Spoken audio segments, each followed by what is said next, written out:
இந்த கத்திரிக்காய் பொரியல் எப்படி பண்ணுறதுன்னு இப்போ நம்ம பார்த்துருவோம்.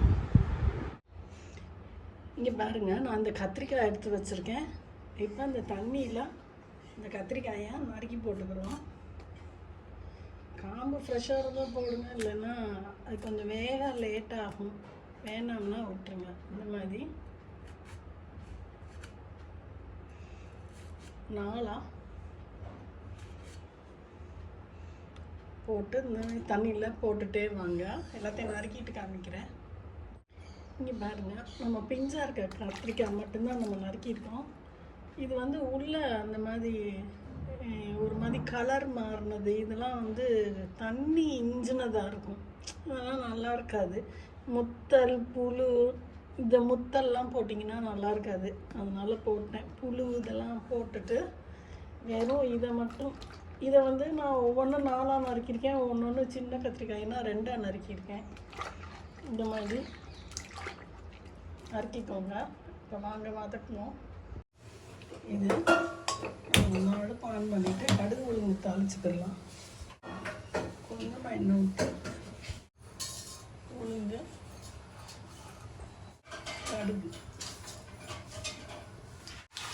கடுகு உளுந்து வெடிச்சிருச்சு.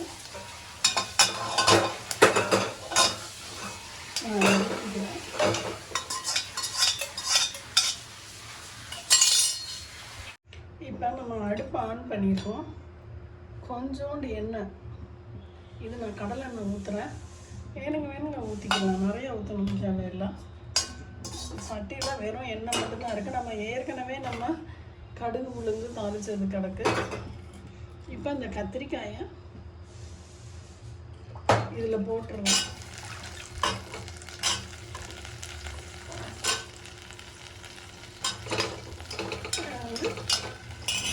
கொஞ்சம் ஃபஸ்ட்டு வந்து ஹையில் வச்சு வதக்குங்க. ஒரு 2 வதக்கு வதக்கிட்டு வதக்கும்போது லைட்டாக உப்பு போட்டு வதக்கிடுங்க.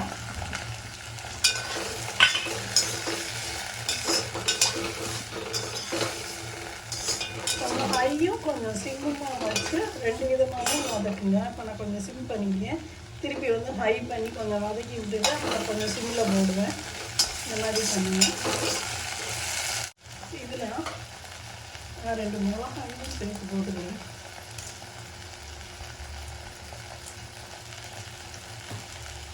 வதங்கட்டும்.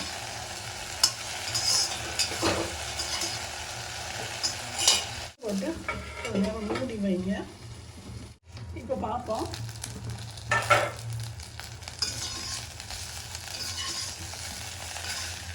பாருங்க, நல்லா உங்களுக்கு வதங்கி இருக்கு. இந்த மாதிரி இந்த மனம் மட்டும் கொஞ்சம் வதங்காமல் இருக்கிறத இன்னும் கொஞ்சம் வதங்க விடுங்க. எண்ணெயெல்லாம் ரொம்ப ஊற்ற வேணாம். நம்ம அளவாக தான் எண்ணெய் ஊற்றிருக்கோம்.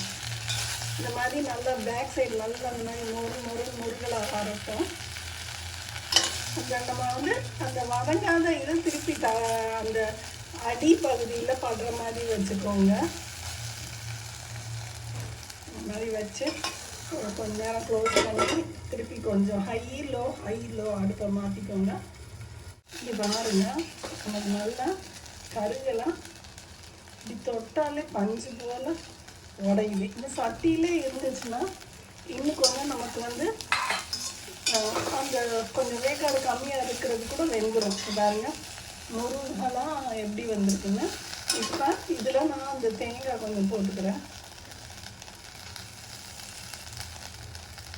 காரத்துக்கு சும்மா 2 மிளகா தான் போட்டுருக்கோம்.